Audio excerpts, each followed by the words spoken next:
Good afternoon, everybody. I want to welcome you to this event. My name is Richard Snyder. I'm a professor of political science here at Brown University. And the person who was supposed to be welcoming you, my colleague Nadia Al-Ali, unfortunately was unable to be here because of an illness.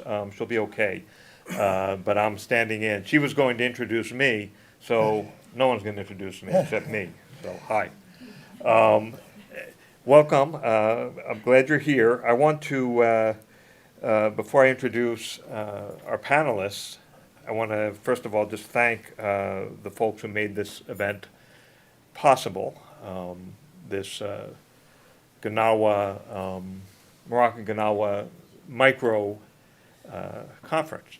So obviously my colleague Nadia Al-Ali, the director of the Center for Middle East Studies here at Brown University. I also want to acknowledge Cyril Benuno, who is a PhD student in political science. Unfortunately, he wasn't able to be here in person, but perhaps he's watching the live stream. And then, of course, I want to thank Barbara Oberkutter. Thank you, Barbara, the center manager for the Center for Middle East Studies at Brown, and Emily Rubelman, the outreach coordinator, and John Mazza, who is providing technical support. So thanks to everybody who made this possible, and Marcus Berger also, who I'll say something about in a minute, a colleague from Rhode Island School of Design. So thanks to those folks. Okay, so now I'm done doing what I think Nadia was supposed to do, so let me do what I was prepared to do, which is introduce our panelists to you. And I'm going to start with the three musicians. This is a conversation among, it's billed as between musicians and scholars. I'm not a musician. Richard Jankowsky is certainly a scholar, and would you say you're a musician? I was at one point. At one point, okay. So at least we have one scholar and one previous musician scholar, and then three musicians. And I'm going to introduce the three musicians by the alphabetical order of their last names. It's a pleasure to have such world-class talent with us this afternoon. I want to start with Brahim and Fribgane. And Brahim was born and raised in Casablanca, Morocco. He brings to his music the rich and varied musical styles that he grew up with.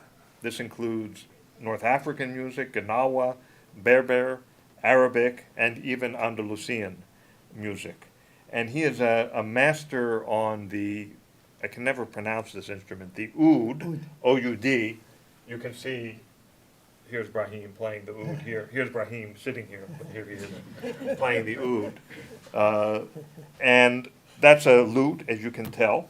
And his oud style ranges from the clear, singable melodies of folkloric Berber songs to the complex and soulful Arabic music, and also to fusion of jazz, Brazilian samba, Caribbean reggae, and also Indian music.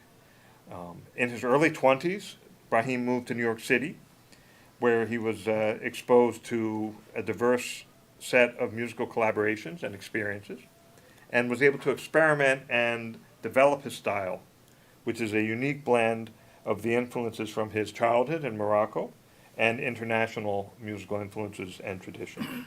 He has had the privilege of recording and performing with a very impressive list of people: Peter Gabriel, another Pete Seeger, Paula Cole, Harry Belafonte, the drummer Will Calhoun, who was here a few years ago for an event, the percussionist Giovanni Hidalgo, some call him the Eddie Van Halen of the conga. There's an exhibit on the second floor of this building, which I invite you to look at if you haven't seen it. It's called Conga Head, and there are 24 photographs of percussionists and other Latin musicians, as well as some jazz musicians, and there are a few pictures of Giovanni Hidalgo there that you can look at. Also, Zakir Hussain, Brahim has performed and recorded with, Medeski, Martin, and Wood, and of course, Hassan, Hakmoun, and Club Delph, among others. So let me turn to Hassan Hakmoun. And Hassan was born in Marrakech, Morocco. At the young age of 7, he began to study, and I'll try to pronounce it, Tagnawit, which is a Gnawa tradition related to arts and to folklore. Starting with dances and songs, he gradually moved on to learn drumming and then to play the sintir, which, if you don't know, that's the instrument that you can see Hassan playing there. It's a three-stringed lute-type, long-necked lute-type instrument. As I understand it, the outside is covered with camel skin, and it's really a beautiful sounding instrument. In addition to sintir playing, he picked up litanies, chants, and knowledge of the spirits. Hakmoun began to play for the Derdeba, which I may be mispronouncing, I'm sorry, which is a Gnawa ceremony, which can last from 10 in the evening until the next day. And this ceremony is believed to release spirits that have inhabited a person or a place. At 14, Hassan Hakmoun left school to pursue a less formal education on the road. He traveled throughout Morocco, Spain, and up into France, learning from his experiences and from the Gnawa masters he visited on his journey. He made his debut in the United States in 1987 at Lincoln Center, and he's been living in New York City since then. Hakmoun performed at Woodstock 1994, presented by Peter Gabriel, and also on the WOMAD 94 tour, I believe also presented by Peter Gabriel. Besides performing traditional Gnawa music, he has performed and recorded with jazz musicians such as Don Cherry and the percussionist Adam Rudolph, with pop stars like Peter Gabriel and Paula Cole, and also with world beat artists like Jamshed Sharifi. And then our third musician, immediately to my left, is Mike Rivard. And Mike is a bassist and composer who defies easy categorization. He is perhaps the only musician to have performed with the big band legend Cab Calloway, with the American street performer and Frank Zappa protege Wildman Fisher, with the Gnawa master Hassan Hakmoun, and with two members of the Velvet Underground.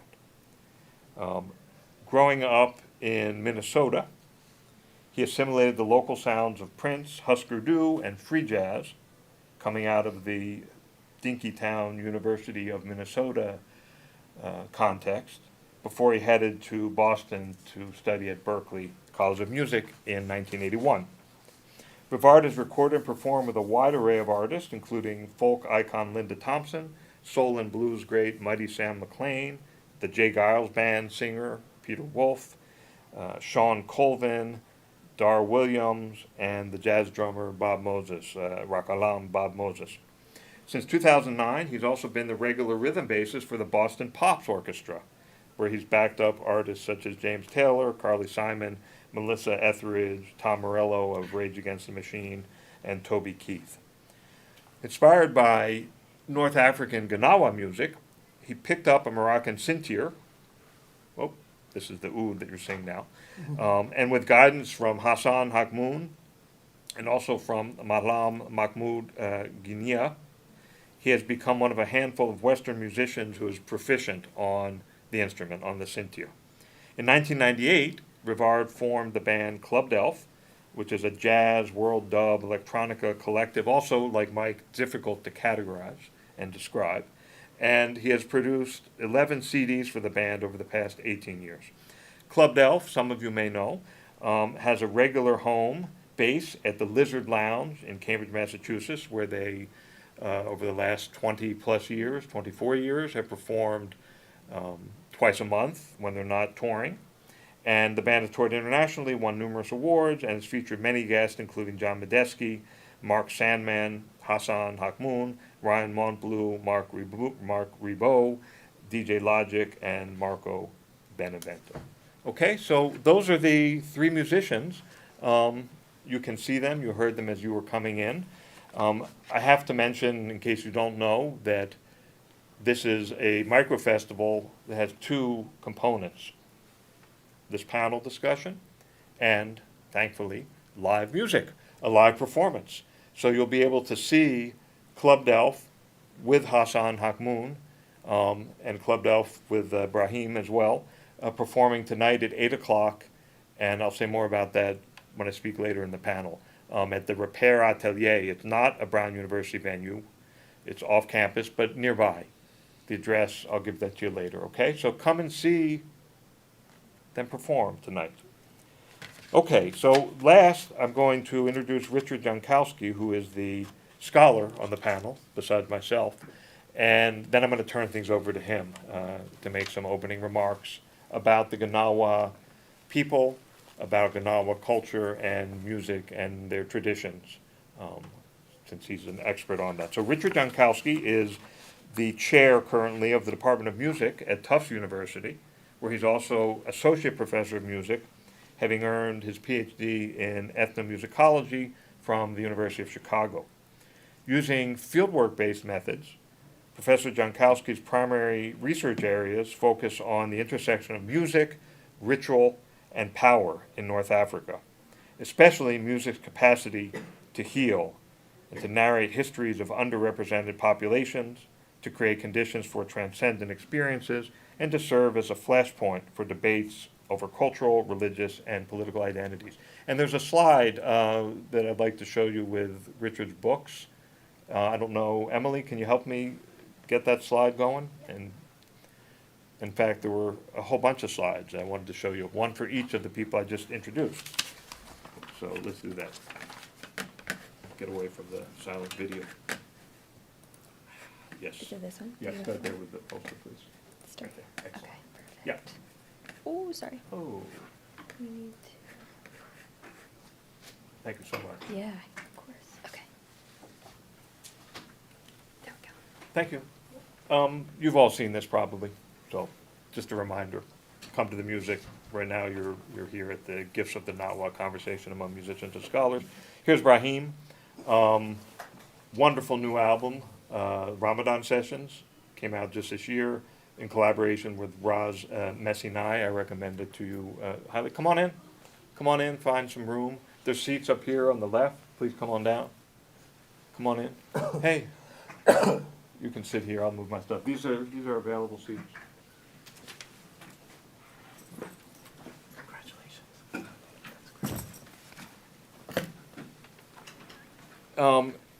Here's Hassan.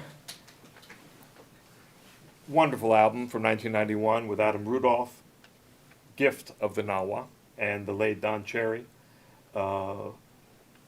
Also the album Trance from 1993. And here's a picture of Hassan with Peter Gabriel at Woodstock 1994. Peter Gabriel will come up again later, I'm sure.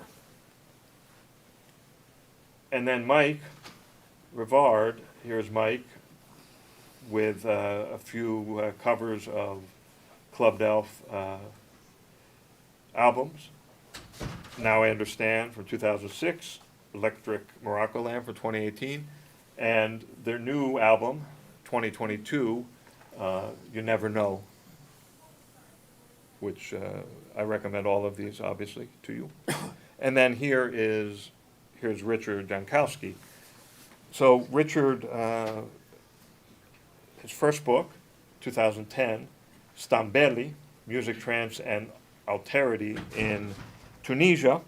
And his most recent book, published in 2020, is this book, Ambient Sufism, Ritual Niches and the Social Work of Musical Form, which features a companion website developed in conjunction with the Tufts University Digital Library.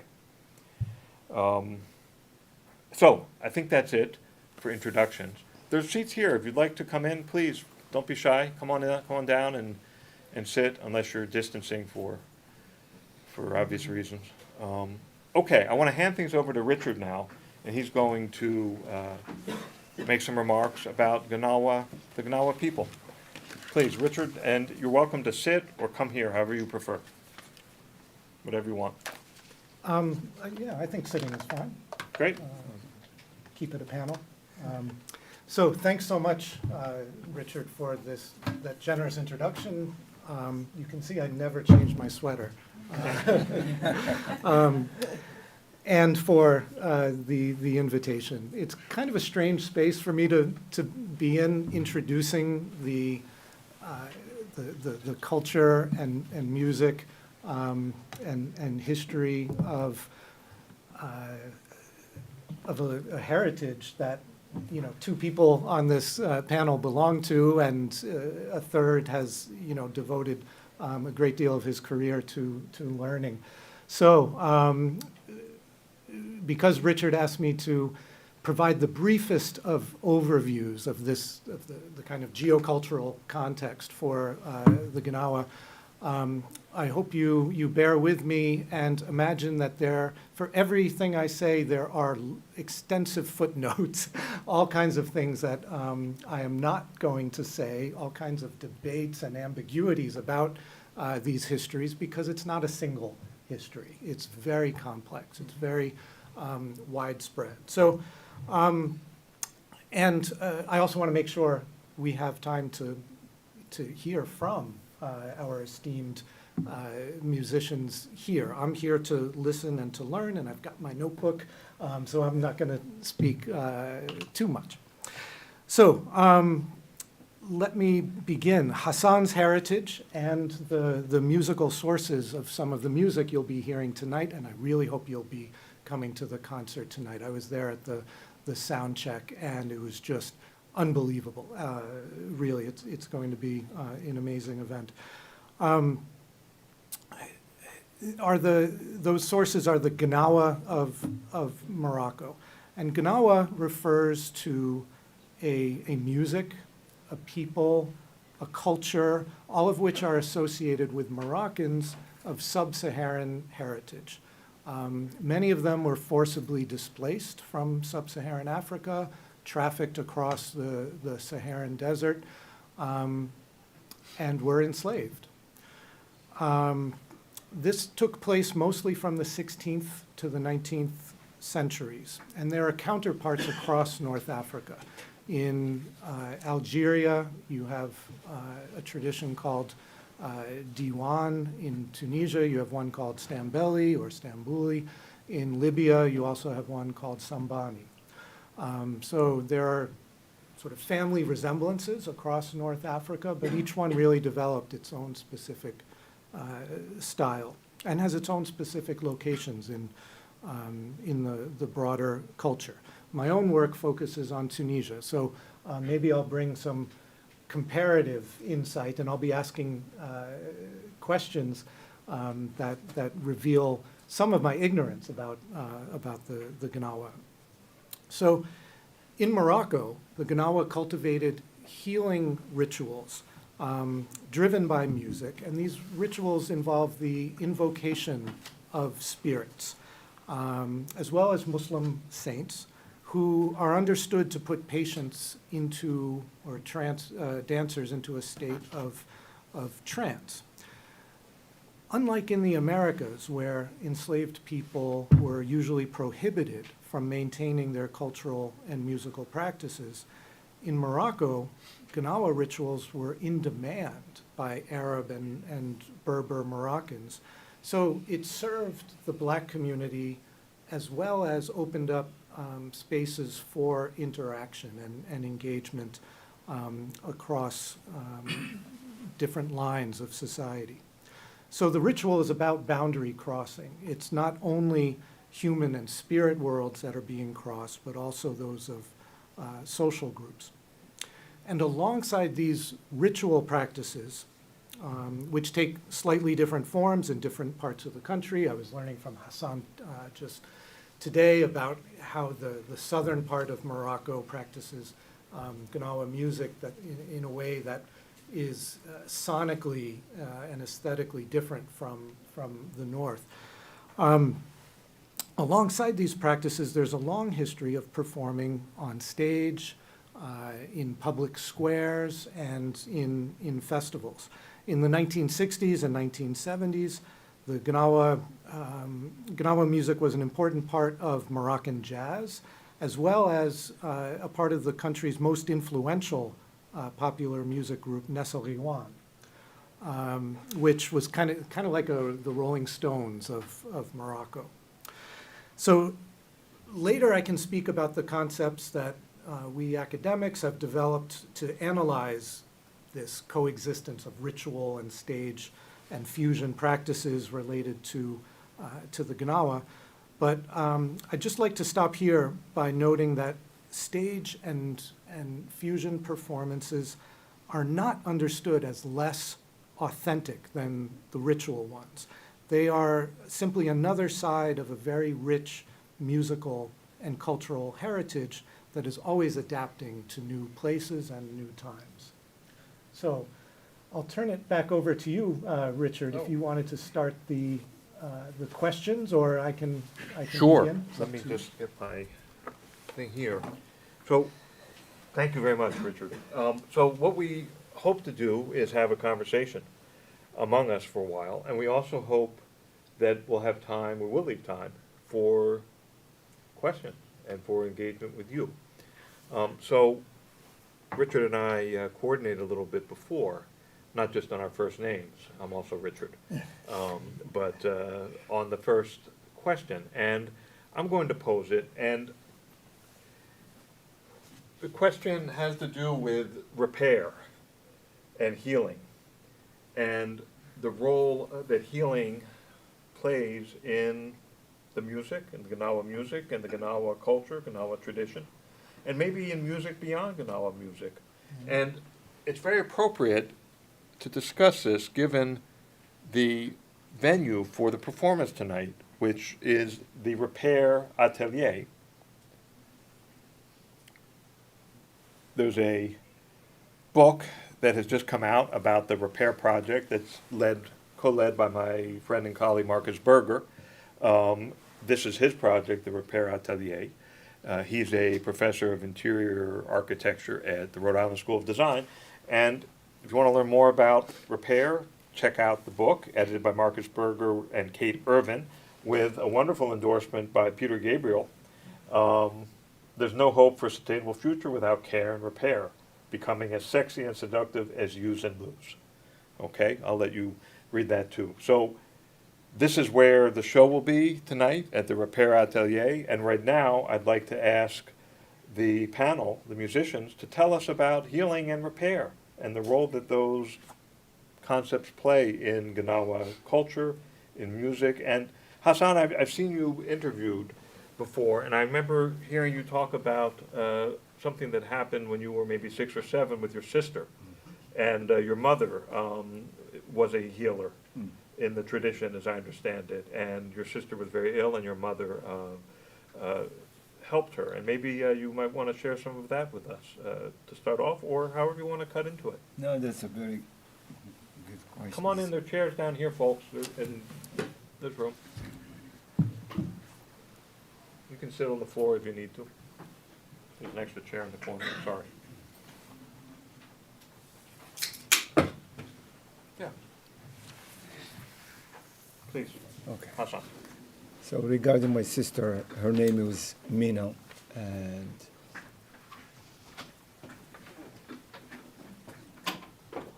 Mina was 2 years old when she was touched by the spirits.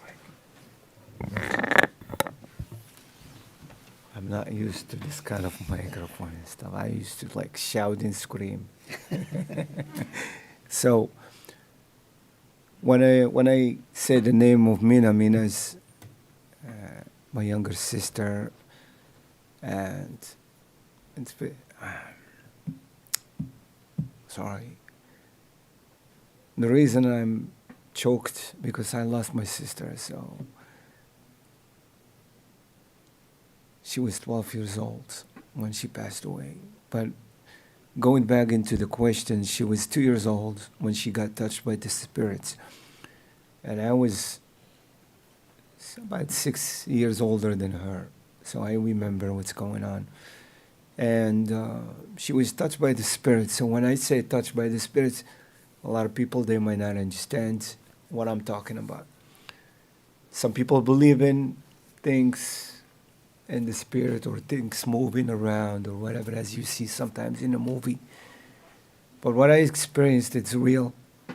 My sister was at night, went to the front of the house, and we have a drain drainage, so where the water goes, and she peed at night.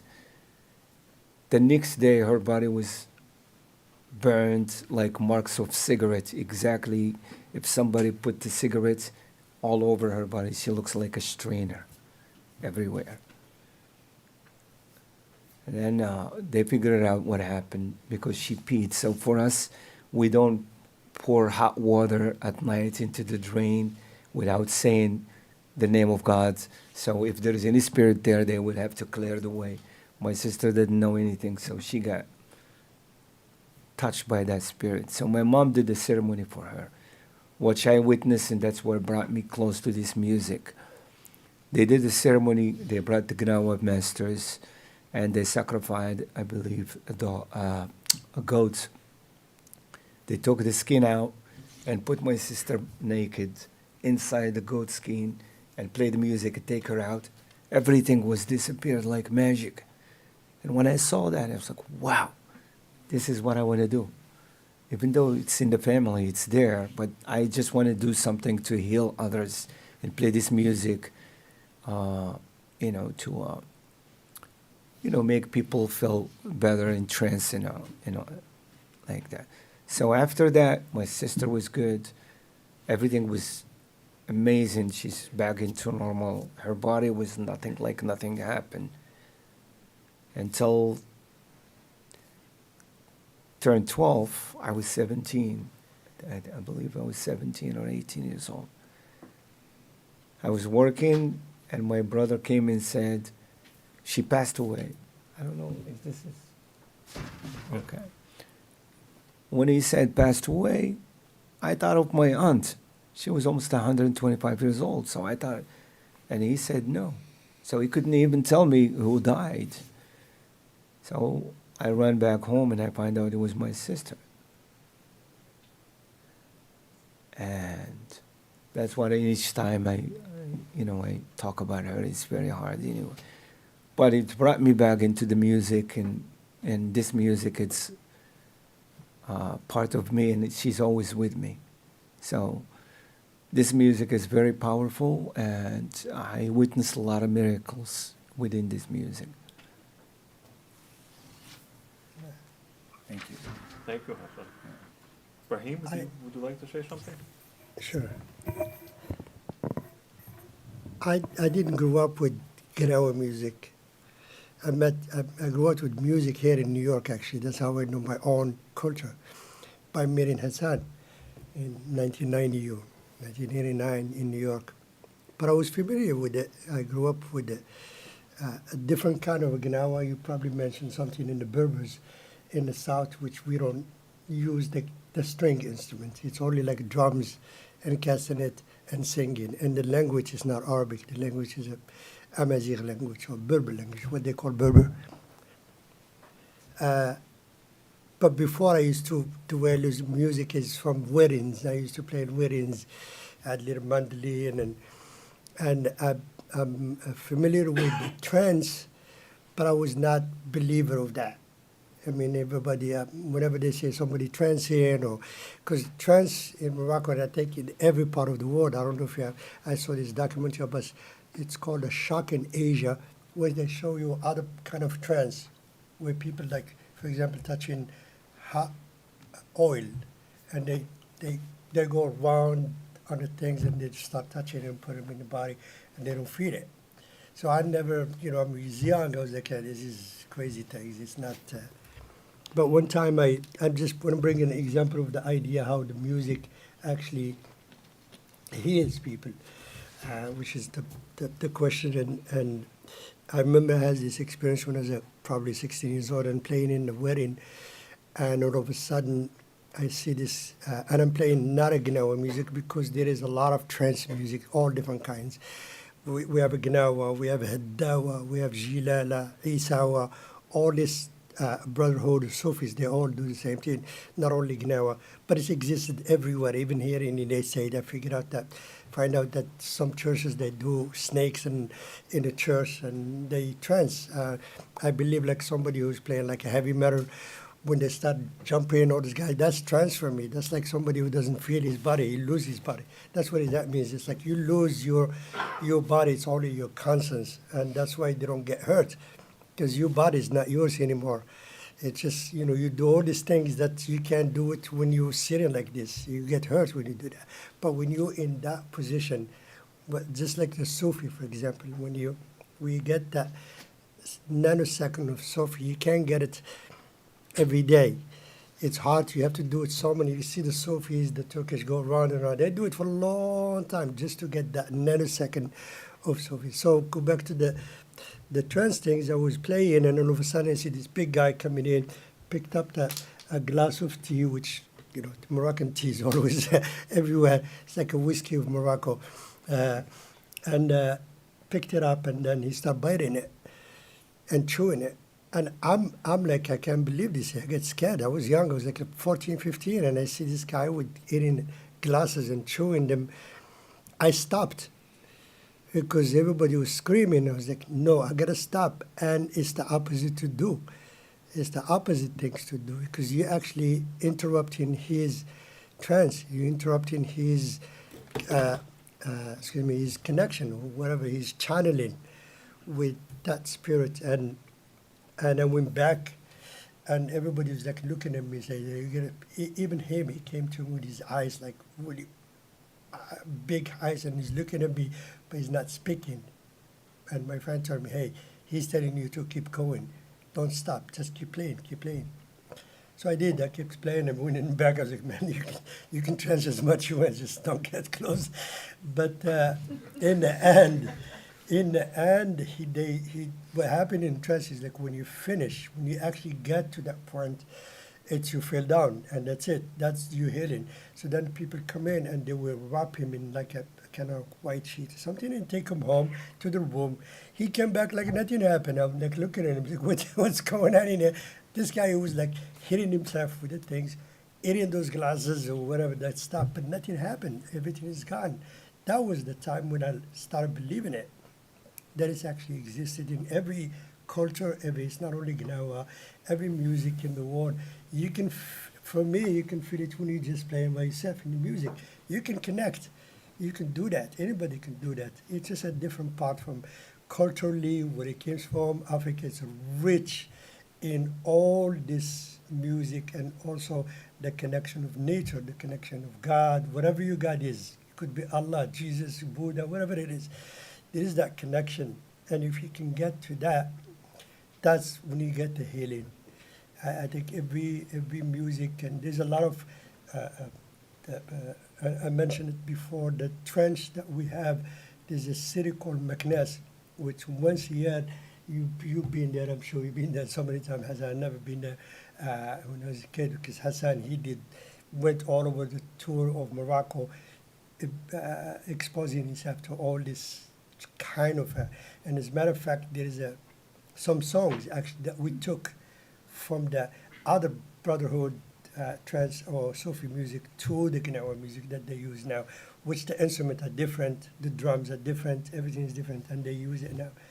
But yes, trance and the connection with trance and the music and the healing, it's true, and it's everywhere. We just have to open ourselves to it. One thing I say about when people in trance, many people not even ever tranced, but when they do, they wake up and they didn't know that what they were doing. So a lot of people, they actually, they didn't even want to get involved into that. I don't want to, and all of a sudden that person's screaming, rolling on the floor and doing some stuff, it's whatever. When they're done, they put them in and then say, what happened? What, so, or we have a lot of songs that it's close to, like, if somebody lost someone and they were in a funeral, and then they come into the ceremony like the same day or the day after, there is songs that we say songs, just so you understand, that has something to do with who passed away, and you naming people, and and they hear that for the first time. They just actually, they become very emotional. All of a sudden, they are trancing, because they want to be, just want to let out all the sadness, and just they want to be somewhere else. So people can through that. And by understand, some people, they don't even understand in the music.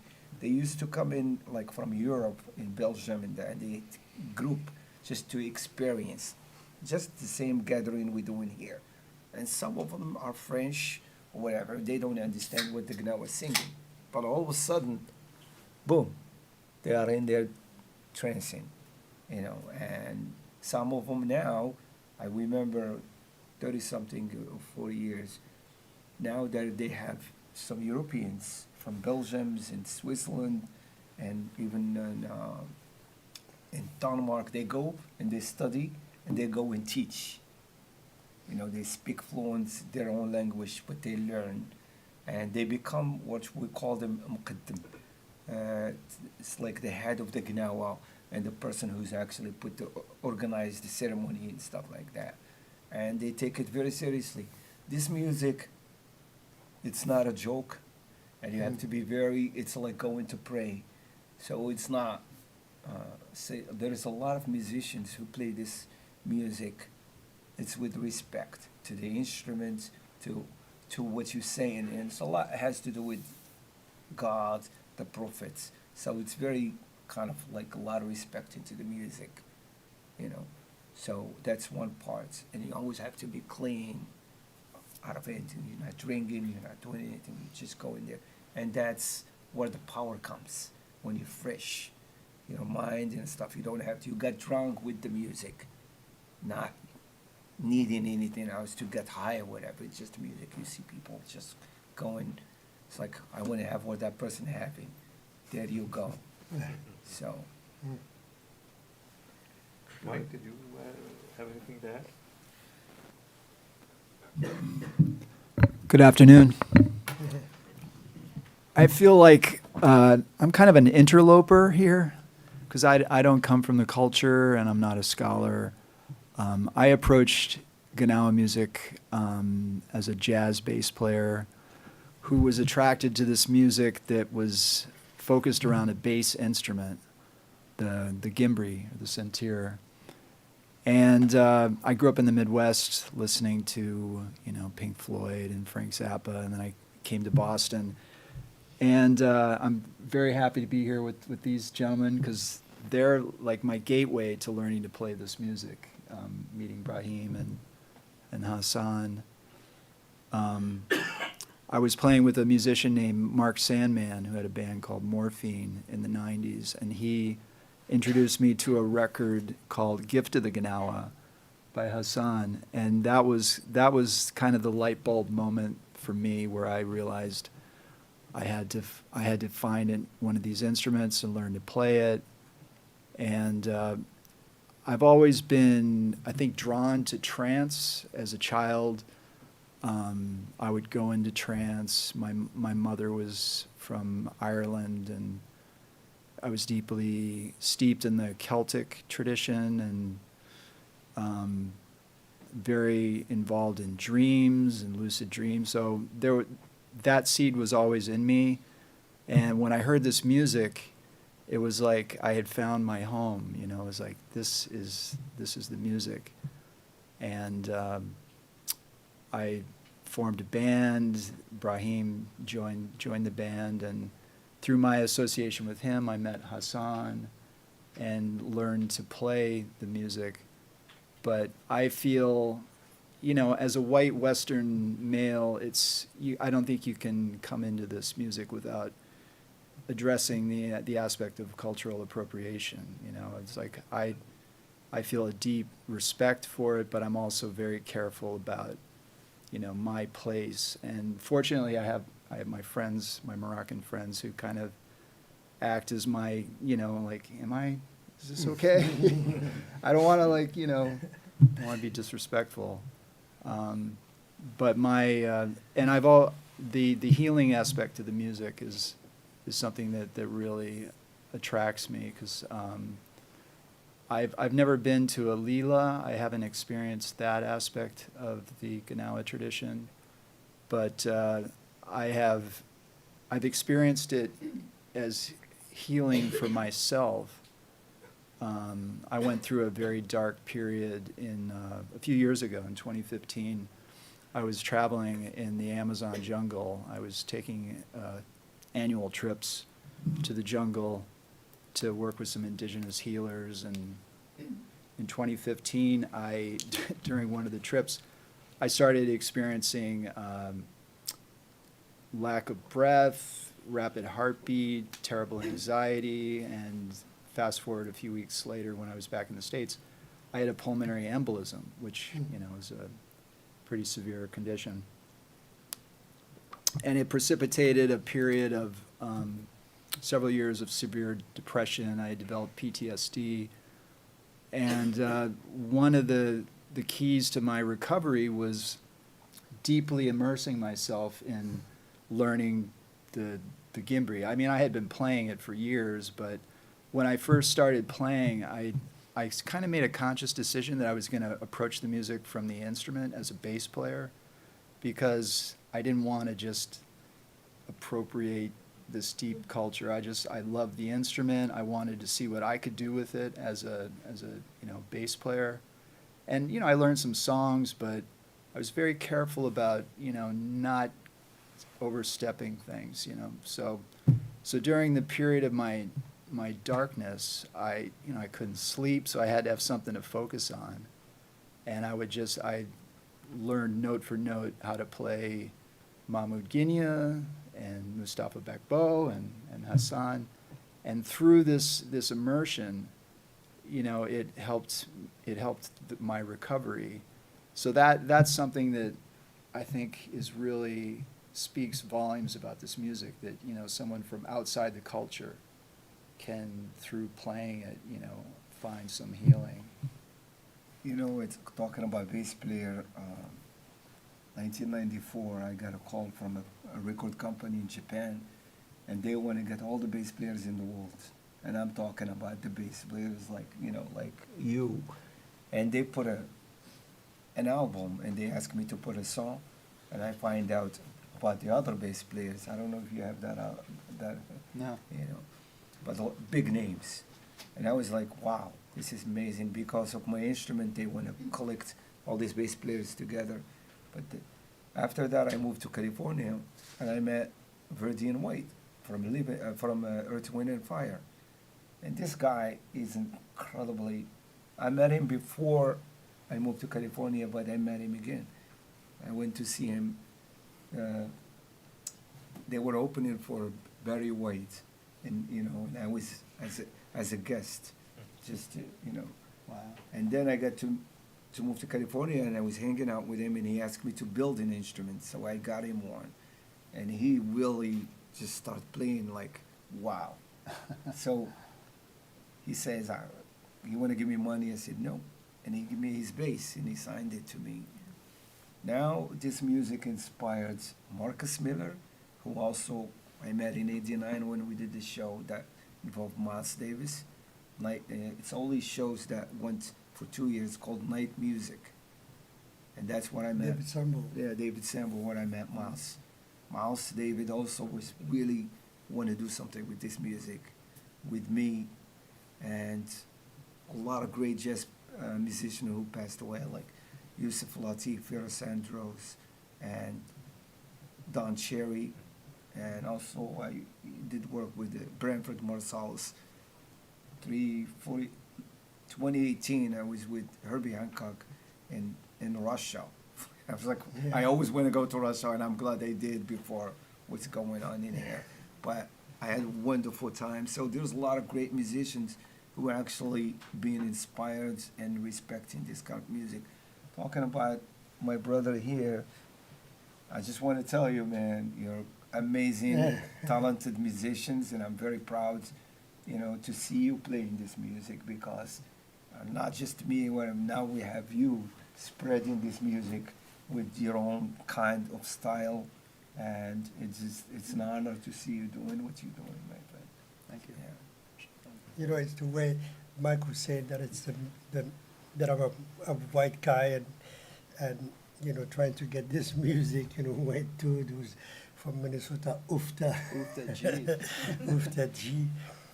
But for me, traveling and coming to this country and gives you a chance to like spread your information.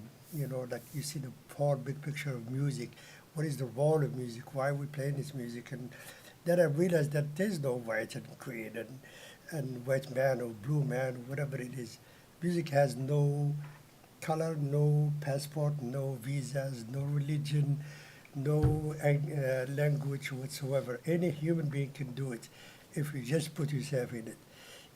Anybody can get into something if you really let yourself out to it.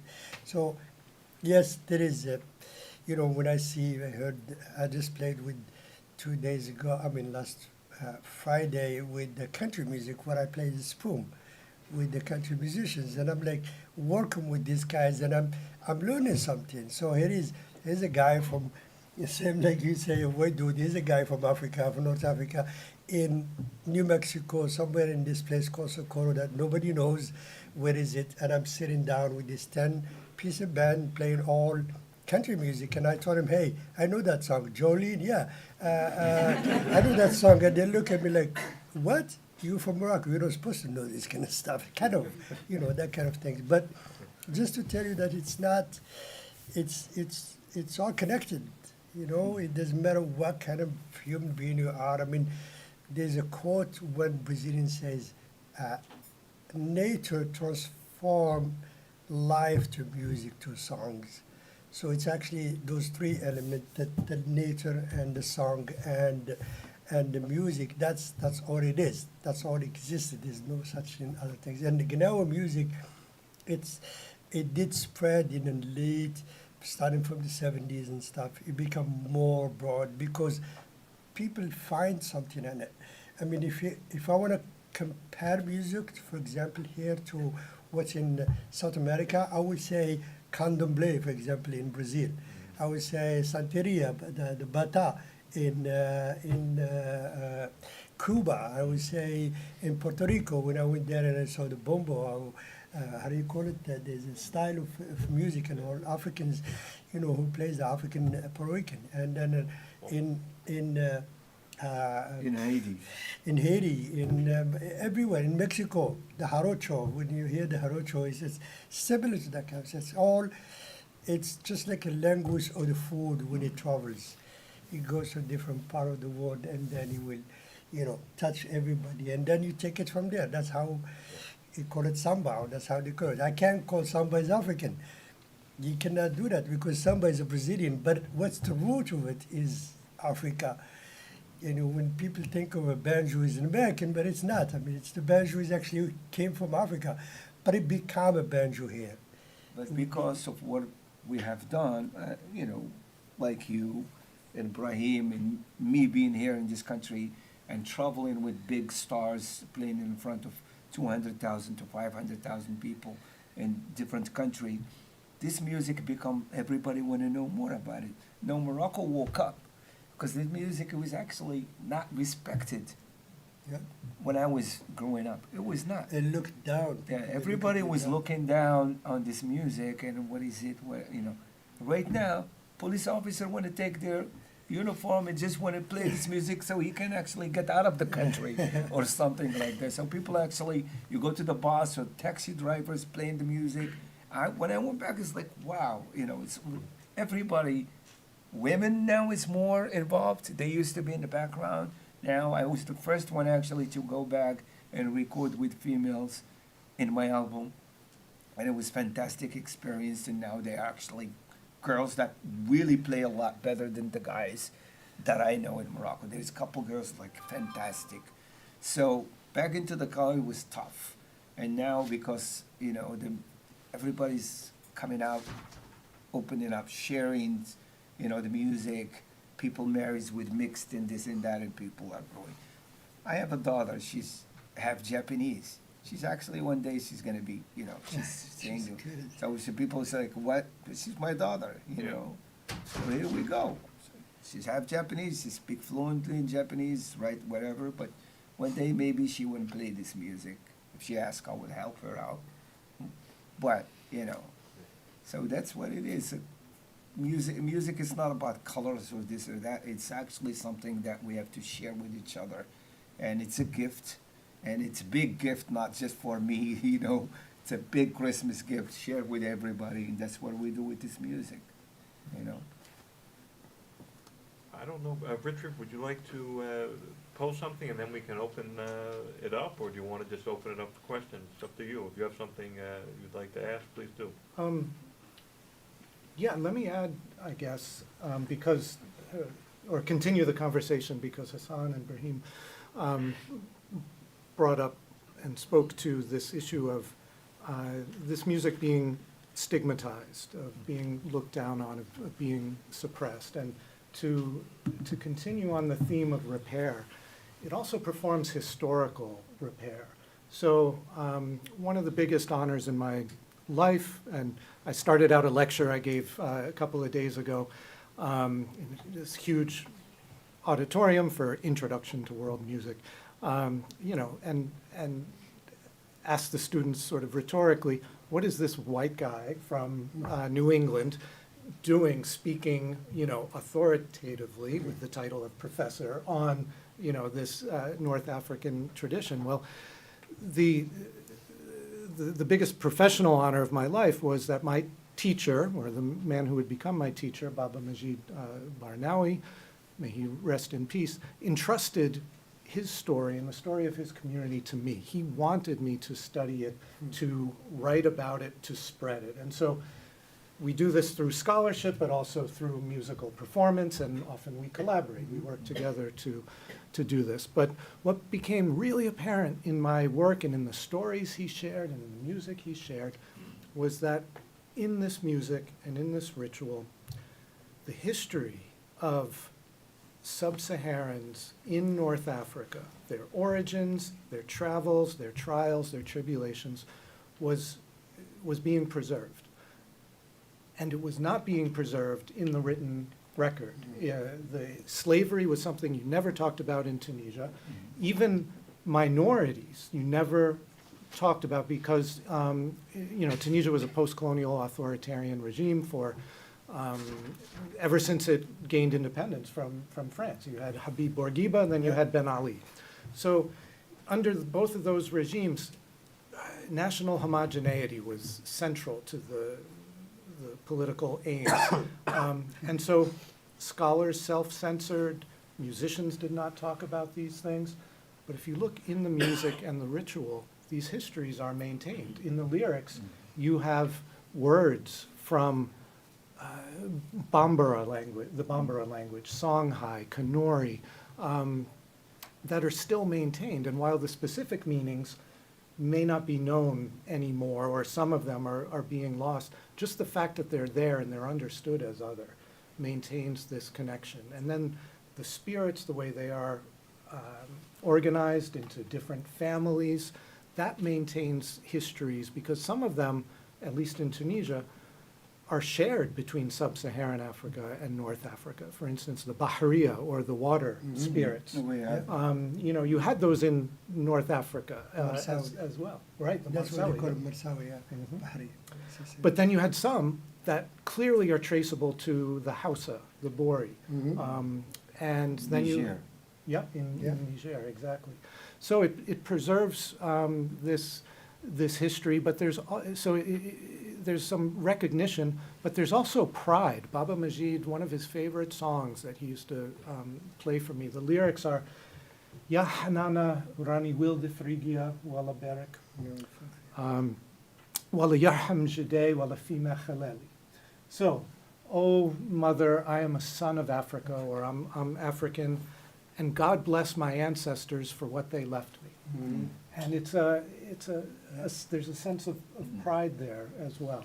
You know, regarding that singing in the words, I would not call them lyrics, but the words that are sung in the songs, it's actually, you said, preserved. There is, but when the music came into the North, and they have their kids and they start mixing, you know, with the native, then the music, the words start changing, so the people from that country can understand at least some. because the others actually, if you singing, then you go to Mali, they will know what you're saying. Right. Yeah. Now in Morocco, we sing, and there is some words that we don't know. We sing Yeah. what we're saying. So back into, we had the show, you remember in Belgium, from groups from Mali, that they Bambara. play the same music.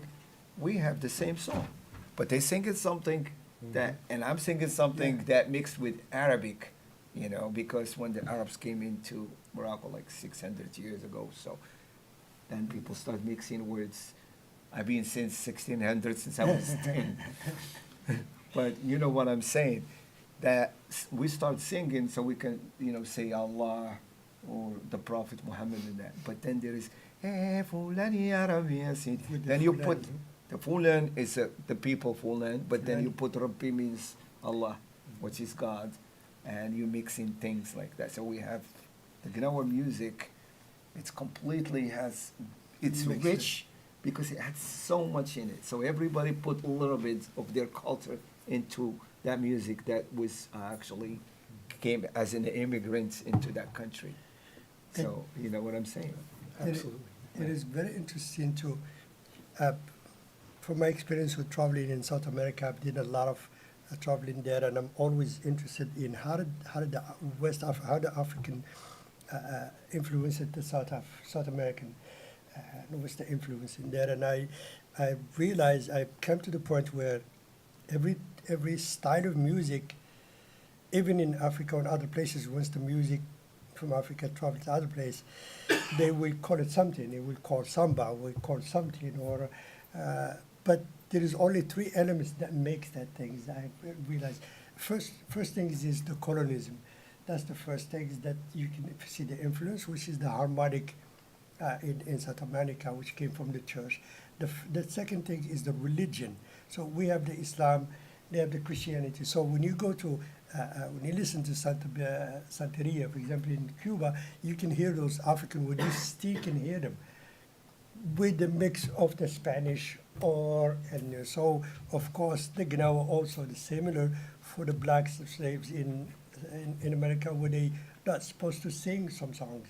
They're not supposed to sing with that language, and that's what the first things the colonism will do. It's like your language is gonna change. We have a French now, you know, your Arabic, and we still use French in Morocco. I mean, if you go to the offices, that's what we use. We don't use It's Arabic. changing now. I remember, It's yeah, changing. but still in the office. No, when you it's go to the changing. offices, The government is yeah. cutting it off to English. Even in the office. It's oh. going to be only English in Moroccans in Morocco right now, which Yeah. I'm happy about that.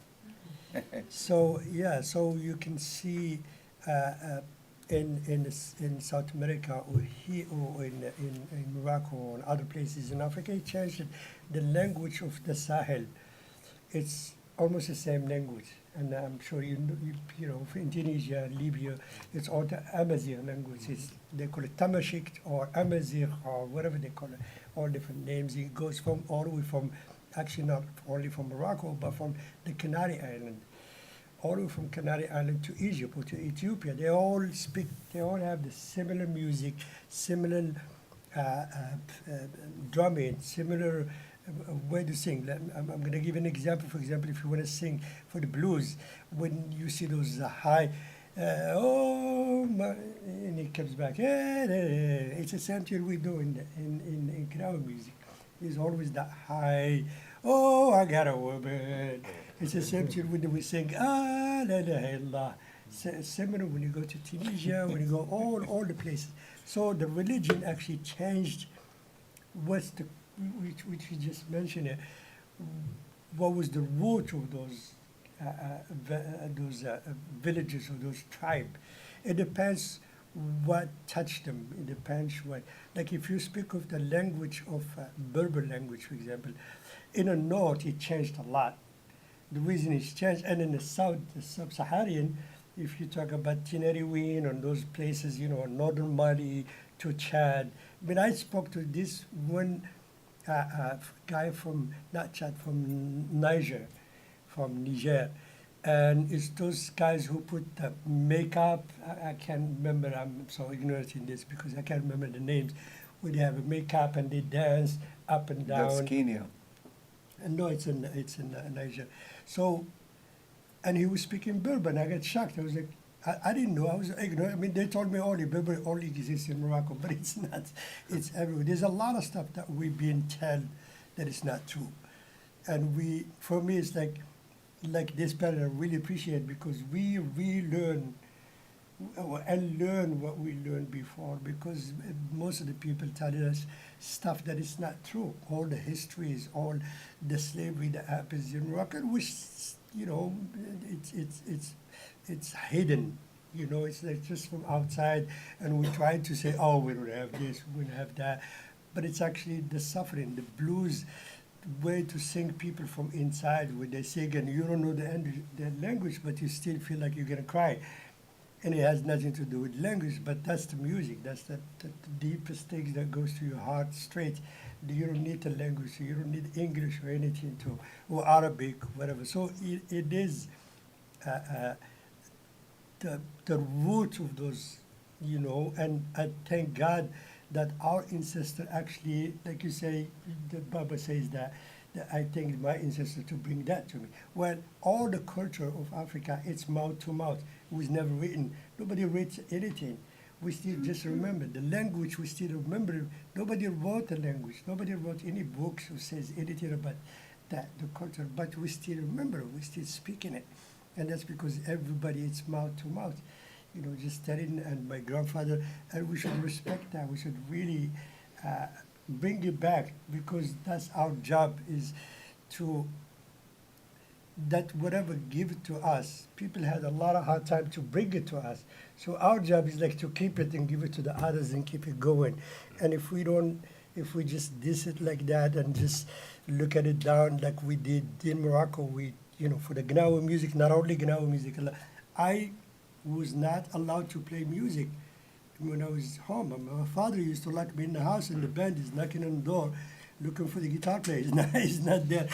And in a way, it saved me for troubles, but in the same time, it's all this propaganda, all this, oh no, you can't touch that because it's not good, because you're gonna drink alcohol, or you're gonna da-da-da-da, or that kind of stuff. But by doing that, we're killing all this culture, we're killing all this, very, it's our history, it's the only way to describe your history is by your culture, who you are. You're from Mali, okay, what do you get from you, Mali? You got Dusunguni, or you get this, or people used to do the hunting, the Bambara, actually, the musician, they call them the hunters. That music only plays when you hunt. And nobody talks about that. Oh, that's music came from, that kind of place, and that's it, finito. So it's really it's very important to keep on, and I really appreciate what you guys do, and it's really appreciated. Thank you, Brahim. Very nice. Well, I think we only have about 15 or 20 minutes left, so I think if you don't mind, it might be a good time to see take if some questions. we have questions. Yeah. Yes. So let me invite the audience to ask some questions, and maybe we can take, if there are several, maybe 2 or 3, and if you feel like saying you have a question for someone in particular, that would be good. And we are live streaming this, so it's being broadcast, and I see Emily has microphones, so if you have a question, we ask that you use the microphone so that people can hear you who are watching from afar. So anything on your minds about repair, Gnawa, what the oud is, what the sintir is, what it's like to hang with Miles Davis?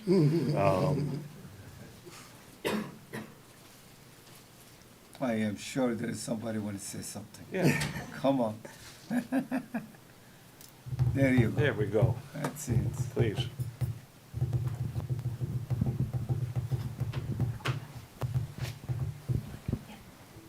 Thank you. Testing. Assalamu alaikum wa rahmatullah.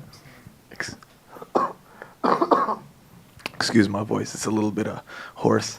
Come on in. But Some chairs down first here. I'd like to thank the panelists for coming today. It's been a pleasure to hear your thoughts on the Gnawa culture. I'm a Moroccan myself, and my father is very musically inclined with a different type of trance music, a sawa, and some of the more northern regions of Morocco. But I'm curious on your thoughts of preserving Gnawa, as you mentioned in the panel today, it's a tradition that's usually passed down by word of mouth and usually like familial, usually like sons of sons of sons or families.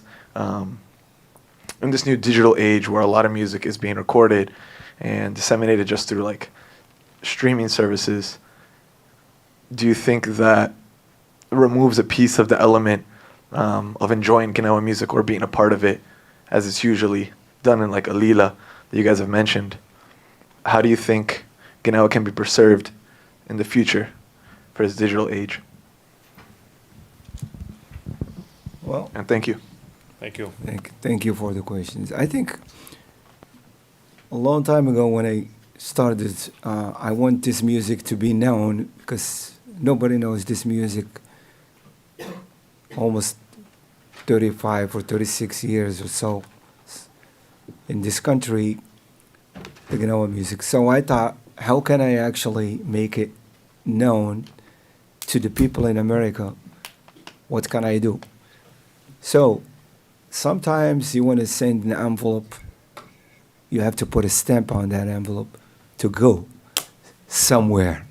And for me, that was collaborating with amazing musicians, jazz musicians. So people start to hear that. It's like, wow, what is this? With pop musicians, reggae, all kind of stuff. And that's how this music. Then I got questions from other journalists. How do you think, the people in Morocco who play this music, your people, feel about what you're doing? And I was like, I'm helping them out.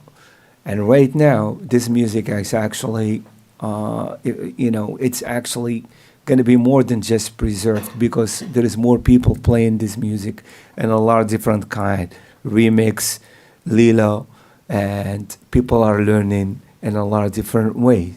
So, for example, you live here and you don't have a way, you just play piano. You can actually learn the music and play it on your piano, which is fantastic, or a violin, which we used all these instruments actually in the Gnawa music. So I think I'm not worried now.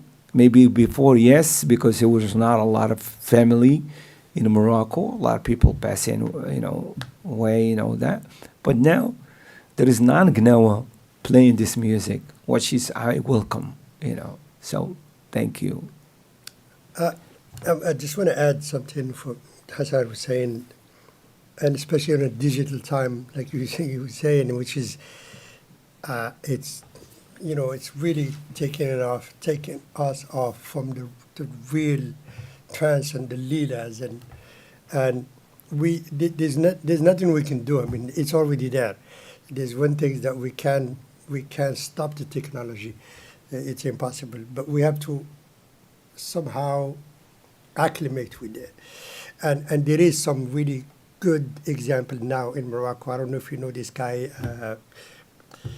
who did some of really, I really love his job because he brought the tradition and connected with the digital in a tasty way, not just copy paste, because a lot of people what they do is like copy and sample and then put it in the top on things and they say, oh, here we go, this is a new style. But this guy really, I like it because he really did a lot of research. We can do that.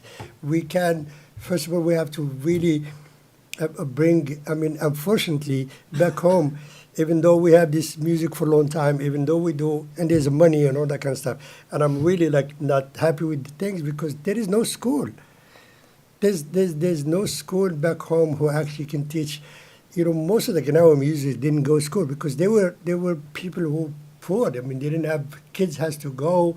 The experience you cannot believe was the experience of family like Hassan in the beginning. How they dealt with these things because kids had to go outside and bring money instead of going to school. There's a lot of stuff that people don't know. How do we get the Gnawa? How do people live? The whole things that surrounding this so-called Gnawa. I mean, we just listen to the music, but we don't look at the people, their life. So most of the kids, they didn't go to school. They don't know how to write. I remember me and Hassan, we took a guy in Canada, and he can't see. and we asked him, Hassan was like, hey, let's go and I take this think guy I to will tell the say it again? Go ahead. Say the story. It's really So I'll be interesting. very quick. Yeah, No, it's this guy. He came to America. He's great Gnawa musician. He's very rooted in the family of the Gnawa. I worked with his parents, uncles, and it was amazing. But he came here, but he's having problems of his vision. He needed the glasses. At that time, I'm actually going on tour in Canada, and I took him with me. And I said, the first thing I'm going to do, we're going to take you to get an eye test. So he was there, the women asking him questions. He doesn't know how to say it. So I went in and I said, she told you, what do you see over there? And I thought, it was an F letter. So he told me, a wrench. in Moroccan. know So he how doesn't to know say how it. to say it, but he's just object. He's using object, which is very interesting. The artist says, oh, the train, because there is no hard train. So we helped him out and stuff. But regarding the education, in Morocco, I taught myself in America more, because I came here younger, But when I was in Morocco, I studied, and my father was also in the Air Force in Morocco, very well educated, not knowing a lot about him, but, and a lot of people, like he mentioned in the Gnawa, they don't have a lot of money, and most of them, they actually work as a Gnawa. In the daytime, they work as building things with hands, carpets, carpenter, mechanic, and then come and do the ceremonies just to support. Some, they just have to go to the street and do street performance, which I've done, myself, all over the country. But back into preserving the music, I think I'm really happy with the outcome, even though a lot of people are doing it. It's fantastic. Like I said, sharing. Great. Anyone else have a question or a comment? Nope.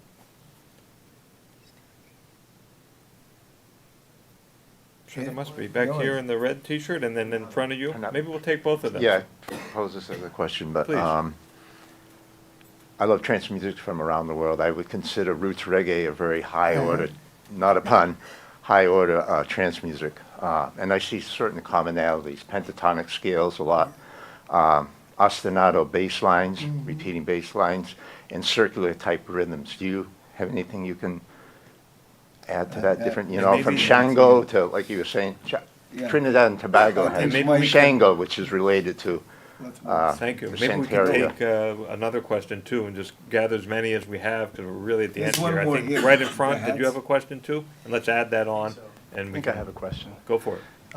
Hassan, I'm curious about your development as a musician in the Gnawa culture, and how much, as you developed as a musician, was spiritual training or training in your own culture and faith part of that upbringing and teaching? Like, what did that look like in real time as you developed as a musician within that culture? What were the elements of that teaching and your learning of that tradition? And then, if anyone else, this will be the last question. We'll take one more if we have one, Okay, before so giving the He's panelists a going to chance. answer the first. Anybody? person over there, the reggae things, and then I'll go. Okay, I think that's it. Okay, go ahead. Go ahead, Mike. Yeah, I mean, I think you find trance in all sorts of places, certainly reggae bass lines, before I got into Gnawa music, I was listening to Talking Heads, Remain in Light, and Fela Kuti, and, it's all about repetition. It's all about, the same thing happening over and over and over, and the brain and training itself into this place. And that was what always really attracted me in music. A friend of mine had a really extensive record collection, and I went back and found all the original, like, James Brown King recordings where there would be, like, the long versions of the songs, like Cold Sweat, you would hear like 2 minutes on the radio, but there's like an 8-minute version of it. And, it's all about just immersing yourself in that timelessness, which happens over time. It's not, I don't know, trance doesn't seem to happen like in little increments, little sound bites. You got to be willing to like commit to the long haul, and that's, so when I went to see Fela, there was like 2 hours of just the same groove, and it's impossible not to get lost in that. So yeah, certainly, roots reggae is you're definitely hearing some trance in there. Regarding the learning the Gnawa,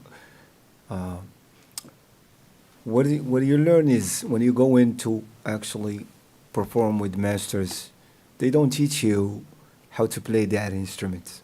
That's very holy to them. Yeah, it's just him and that person. So they will not even allow you to touch it. So what they teach you is how to back them up, meaning play percussions, castanet, dance, and perform. Done. How you learn? Watching. You watch their fingers, you watch the way they move their hands, and you copy it, and you go on your own inner practice. And it goes like that until one day, boom. Sometimes they might find you playing better than them, or they heard about you, So a lot of kids now, and that's how it is, they don't teach. Listen to you. That's my experience. I learned a lot by watching and listening. And I think it was because you pay more attention. So somebody's going to teach you the guitar, you look at their hands, and, and sometimes in Morocco, they don't have two instruments at the same room.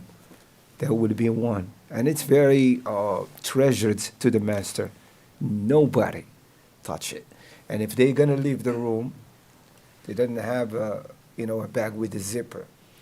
It's a bag like cloth, and they wrap it up and they make a knot that he's only one knows how. If you come in and you pull it or whatever, no, somebody touched that instrument, which happened to me, So I have to learn how to tie it up like exactly, so tricky.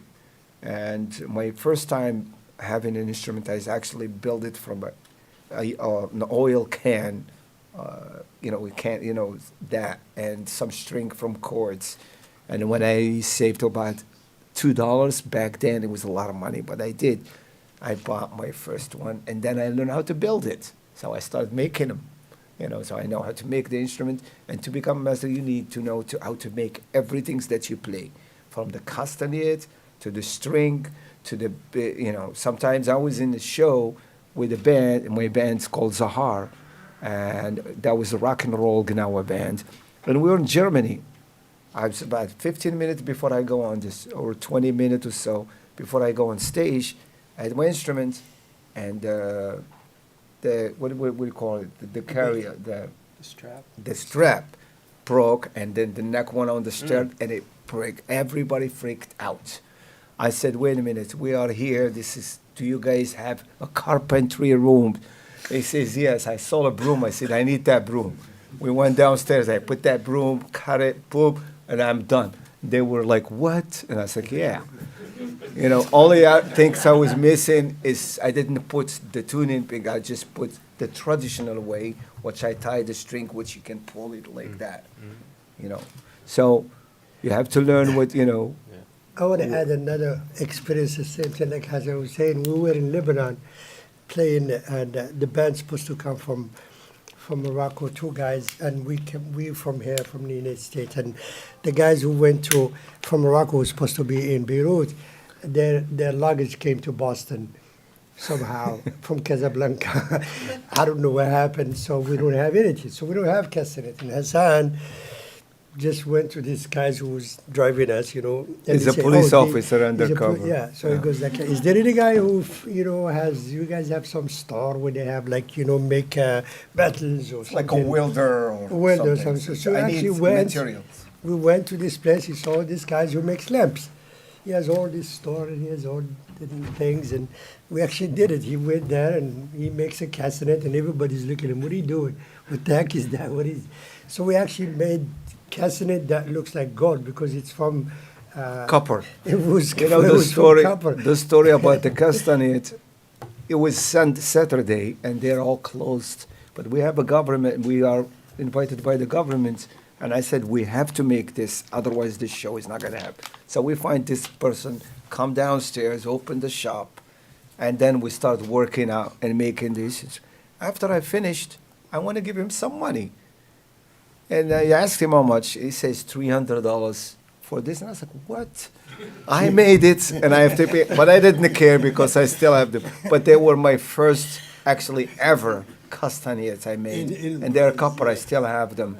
The sound is fantastic, but it was just to show you we needed something, you got to make it. So if you're a musician, you got to be completed. I'm not telling you go build your guitar or your bass, It's different but thing. that's how we learned, you know. So In Africa, everything is made from nature. Any instrument is from either wood, animals, skin, whatever it is. That's how you make your instrument. And so it's obviously like if you play the instrument, you're gonna have to know those wood, you're gonna have to hunt, you're gonna have to how you clean the skin, how do you make it dry, all that kind of stuff you have to sometimes it's not fun, especially with the skin. It's really not It's fun. just not. No.